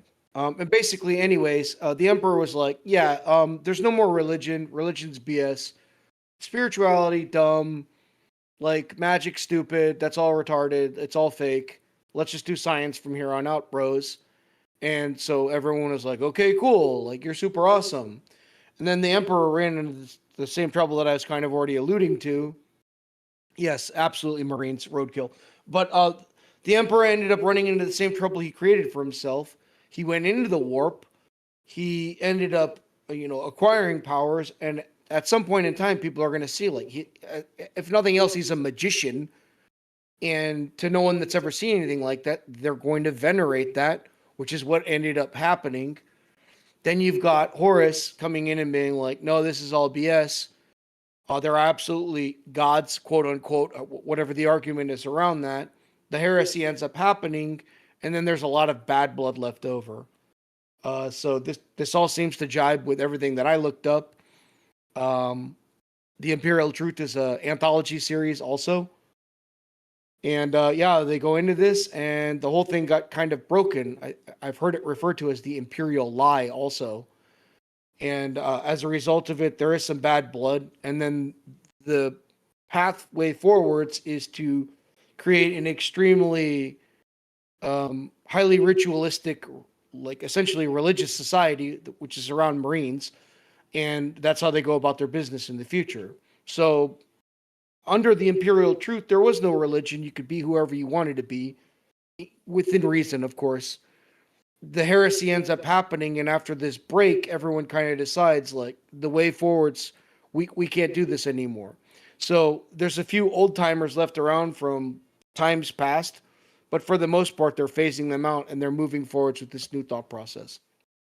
Yeah, there's also a part in the book later around this chapter or after this chapter where they're talking about the fact that we should all forget, most people should the knowledge about what happened with the heresy should be forgotten for most people, but to protect themselves in the future, some selective people should totally know what happened.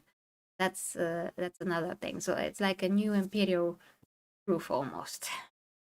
Now about the Space Marines, how they have been changed. I kind of have some kind of a memory of that before, that after the heresy they were changed.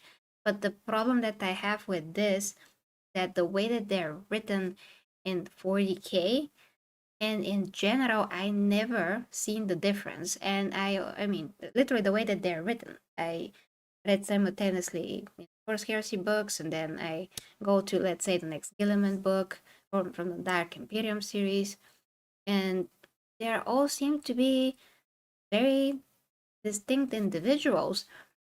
Now we have Titus, that became very famous around the Space Marine game, and this is Space Marine 1. He was created for the games, as far as I know. He's very special, and there is nothing to suggest that he is not a free-thinking individual. I mean, they have indoctrination, they have conditioning, okay. They're very loyal, but that whole indoctrination and conditioning is aimed for them to be loyal. and not to fall to chaos. Think is I mean to be loyal to their father and to the emperor. Mostly to the emperor, of course, firstly to the emperor. The point is that the lore says this, how they are conditioned and changed. Be now this new version of the Astartes with less individuality. But I never seen that when they're, you know, reflected in the writing of all of those Space Marines and characters. So that is where I'm confused. That is what I don't really get in the lore. Like why is this not emphasized in their mannerisms, their way of speaking? I don't know what to tell you. Just something that I observed since I got into 40k. This is just like the Emperor thing. We say that the Lord says that he is supposed to be wise, he's supposed to be knowledgeable, he's supposed to be seeing in the future, but he makes this mistake after mistake after mistake. So his description of what he's supposed to be does not match his actions and how he behaves, if that makes any sense. And the same thing I feel it is with the Astartes. So yeah, do you get what I'm saying? I absolutely get it. Disclaimer: I have not read this book. Any audio clip that I'm hearing for the first time. However, I will bring up once again. I need to know the exact time period between the siege itself and when this book is taking place. If they're using this kind of escalated language, perhaps it has something to do with the time period, how fresh the wounds are.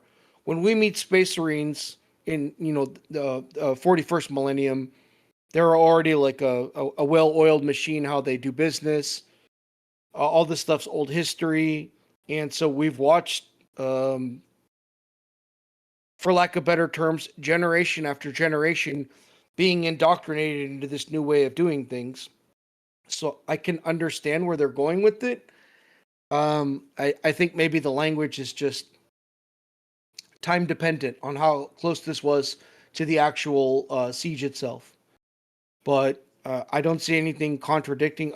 Again, I will, for the millionth time, disclaimer, I'm an absolute noob at this. But from what I understand, I don't think they did anything wrong with this particular piece. Yeah, I also don't see anything wrong with it. I just see the depiction and the actual things. I mean, the actual depiction of Space Marines. That's that's where I see a disconnection between what is stated and what is actually.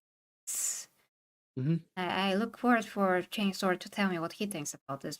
But it's. I mean, I know that you're new, but it is very awesome when you can hear somebody that's new to the lore, what they think, because sometimes, especially when you're a smart person, you can hit on some notes that are exactly like that. You can have this outside perspective that's like not tainted by anything else, so you actually get things right. That's how I was when I first started in the lore. I got everything right somehow, and I understood it very well, although I didn't know everything about it. So you're right on the money there, I would say. Awesome. Yes. Okay. So guys, let us know what you think in the chat. Tell us your comments about this. Why Space Marines are depicted to be still individuals and singing Kumbaya because of how individual they are. But yet they've been depicted as so conditioned and so not human and so not this, and they're still like talking and walking and doing everything as a human soldier would do and think. Almost, there's almost no difference. So let's see what now people say in the. Disgusting back in the house, talking about dried sausage sticks. Sounds like a good night. Kind of like jerky, but from minced meat wrapped and dried out with herbs. Roadkill mentions that sounds quite a bit like the United States Marine Corps. I agree. Kana says only if Big E was a decent father figure. Horus, Magnus, and Angron were so easy to save. Also, I find it funny that Big E told there is no gods and literally told the Mechanicus he was the Omnissiah. The major change after the Heresy Emperor is that the number of the legions got nerfed. Truth then says Sebastian Yarrick deserves a game based on him. Absolutely, that dude's super interesting. Kano said legions got turned into chapters of 1,000. This was the main change. The Marines are mostly the same, with the exception of the BA. And Martin Rose says, I wonder if Henry Cavill will buy any Femstodes for his army. Strength and honor, indeed, brother. And that's it. All caught up. That's a very cool question. Yeah, if only Biggie was a decent father figure. Hold on, let me put the chat up. I agree with that. Of course, if only he was. None of this would have happened. But again, the conversation between is this his grand plan and is this because he's really actually not wise? That's still ongoing. Yeah, Horus, Magnus, and Engel were so easy to save. Where is that coming from again? I wouldn't say so. Because how they got into the whole chaos thing, because they all had flaws in a way. Long conversation, I can barely because of my freaking cold After Effects. But Horus has a lot of ego and hubris, and he believed himself too much by being the War Master. So he had particular ideas about how the Emperor should be, how he is, and when he was shown all the visions, when he was almost dying, how the Emperor will become a god, and everything that the Emperor stands for now, that will be totally rewritten and ruined, and that the Emperor is really this egotistical being. And what will happen in the future if he lives, that is what tipped him, broke him and made him go against the Emperor. But the irony is that because of his hubris, he also became the same.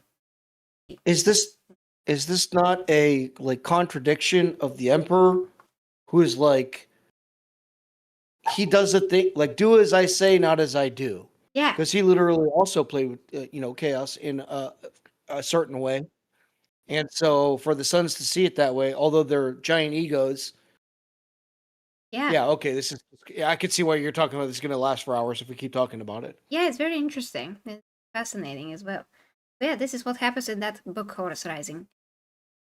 So they show the chaos gods show him these visions, and he's convinced, Horus is convinced what's gonna happen. But because he's so flawed himself, becomes exactly what he doesn't like. He's a person, I mean, a Primarch that thinks that he's better than the Emperor, he can do better, but he becomes a godly figure much more than the Emperor ever has. And that's the irony, that he becomes what he hates by hating so much the Emperor. So he is driven by hate and hubris and ego. That's what makes him vulnerable to chaos in the first place. They knew all of that, so they exploited that. Magnus also has a lot of ego. He has a lot of power. He believed himself too much. Same thing, but just in a bit of a different way. Engron was absolutely damaged. He was actually a good person inherently, but he was twisted and turned by the gladiator world that he grew up in, and then of course forcefully he got the butcher's nails forcefully, which emphasized and enhanced all the bad emotions that he ever felt. The only thing that he can now feel is pain from the nails and anger, all the bad emotions. Imagine, so it makes him angry, and he goes on that killing spree. His father figure was murdered brutally in front of him, and all of those things. So he cannot be saved. He already hated everything in the world. He became jaded.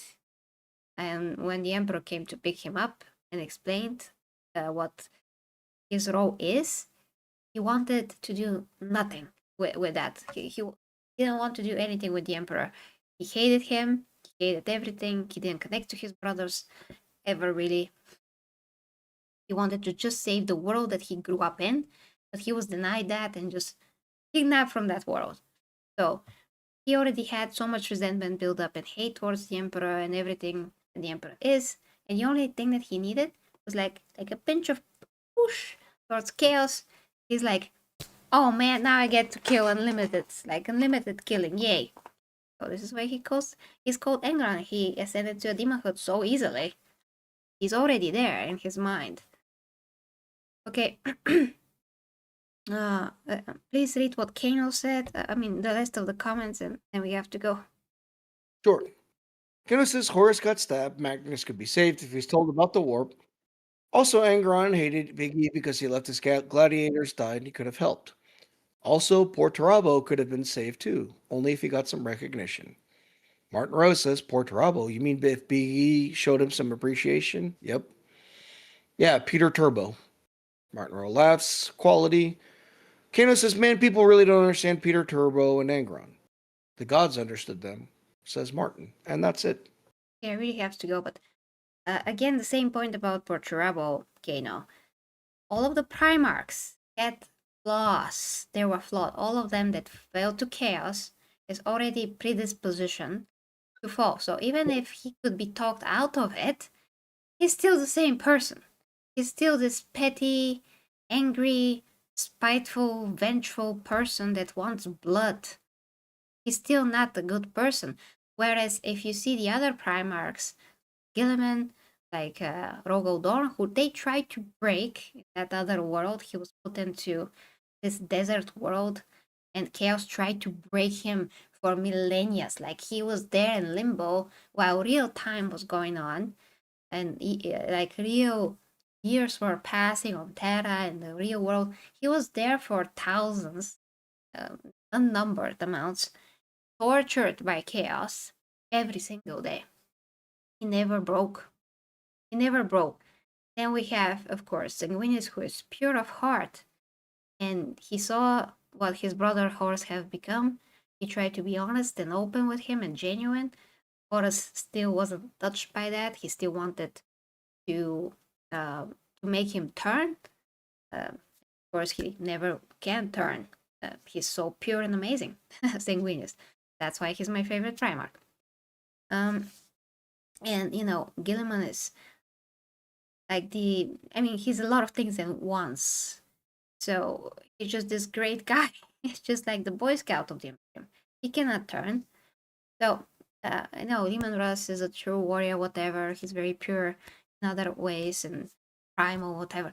So the point is, and this is why 40k is very misunderstood sometimes, especially when you hear lore videos, especially when you hear Bricky and other people like that, that they can never get deep into the lore. They can never understand the meaning of everything. And there's a lot of meaning here. That's why I'm explaining it. What makes sense, exactly what always makes sense about the lore, is the way that the Primarchs are. Those that fell, they were always bad people in a way. In a way, they had some weak characteristic of their character. They are very self-conscious, like Magnus. They had some complexes, insecurities, or they were angry, they were hurt, or they were very good, like Angron, but broken in this super brutal way. And there is no coming back from that. No coming back from that. Unfortunately, he's a victim. He's a victim of evil, like literally. And the only thing that's left from him is evil, unfortunately. So it's a tragic story, but it's what regular people have. Some people inherently are better than others in terms of their moral standards, in terms of their maturity. And those Primarchs that fell, they're all immature. They all had bad qualities. So even if you say, well, we can talk to Magnus and say, don't do this, Magnus. Don't try to break the barrier and talk to the Emperor so you break the Webway project and whatever. It doesn't matter. Eventually, things are still gonna happen, and all those other Primarchs still gonna betray the Emperor one way or the other. They were at the tipping point. The tipping point. And how about Mortarion, who is this guy that the epitome of death and disgusting things, and that's why he fell to Nurgle. They all fell to the gods that they coincide with. Remember that. So I have to drink water now. This is just a daddy issue story, and basically the battle for heaven, angels fighting angels and fallen angels and whatnot. Is that accurate? Yeah, because fallen angels are again those that don't believe in the pure ways. They see other things, and they believe in the opposite side. Not supposed to do. So it's similar. Slaanesh Okay. also, Fulgrim fell to Slaanesh because he was so in love with himself. Just makes all the sense in the world. At least that part of the lore Makes perfect sense. Perfect. Okay. Cool. I can catch up on comments if you want, or we can end it. Yes, but after that, guys, we're done. Okay. Let's see. Gods understood them. Facts. Again, the biggest flaw was in the Emperor, says Kano. Martin Rose says Perturabo was petulant. Guilliman had actual dad and he grew up great, says Kano. Martin Rose says, yep, he's a good boy. Kano says, also Guilliman was goated. Martin Rose, the fallen Primarchs are meant to represent sins. Oh, okay. Yeah, that's what I'm getting. People forget that sins exist, says Kano. Exactly 100. Like Paradox. Okay, yeah. So Milton, this is what I'm getting the vibe of. Like a Milton thing. Kano says we have Slaanesh, representative here, Mog in particular. Haha, Slaanesh, never if I ever heard one. Says Martin. Kano says in the newest books, Angeron has some retrospective about his lost son on Istvan 3. He was not brain dead moron at that point. Kano says, the gods wanted different legions. They probably wanted all of them. Khorne wanted to be, for example. The end. All caught up. Of course, they wanted all of them, but they can't get them. So, Chaos doesn't understand everything, and they don't understand when you actually have qualities, good qualities. They try to turn you, but they can't. But they understand when you're corrupted already. Some shape or form, they just exploit that. And yeah, even if, I'm not saying that brain death is different than being totally changed. He can still think, just that he doesn't think on the positive side. And what he held dear, what he held dear before was his original people on the planet. Couldn't really connect to his legion. He killed some of them. Very strict about things. He was crazy. So you can't take him a sympathetic character now. He murdered his own, so many of his own legion. If they failed to take the world, he killed people. He killed Astartes. So that was way before he ever became a demon. So keep in mind that. So okay, guys, I really have to go. And we're gonna see each other probably with the gaming stream this evening if everything is okay on the gaming channel. So thank you so much, Tsunami. Thank you, guys. Don't forget to leave comments down below. It's important. If you support the channel, the links below. Yeah, we'll see each other very soon. I'm gonna cut this into videos. So I love you guys and have a great Friday. See you guys. Yep, see ya.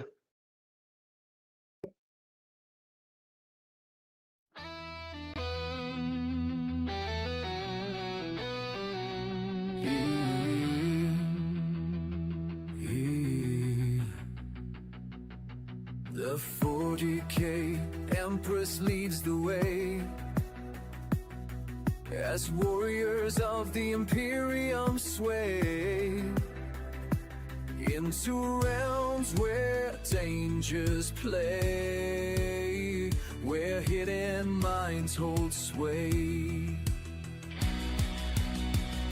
Through stars and storms we rise, under her watchful eyes, with faith and fire will prevail, for the Imperium must not fail. For the Imperium we prevail.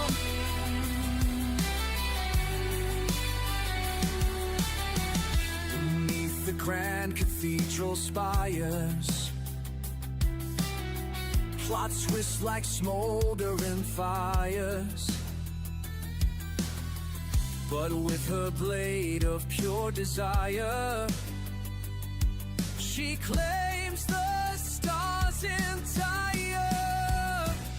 Through stars and storms we rise, under her watchful eyes, with faith and fire will prevail, for the Imperium must not fail. For the Imperium we prevail.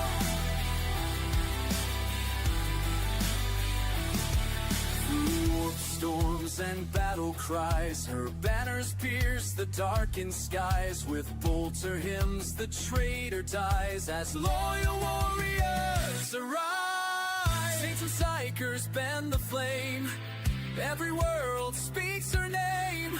The Empress rules without shame, as war she does reclaim. Through stars and storms we rise, under her watchful eyes. With faith and fire we'll prevail, for the Imperium must not fail. Imperium we prevail. The warriors march with sacred might, their purpose burning crystal bright,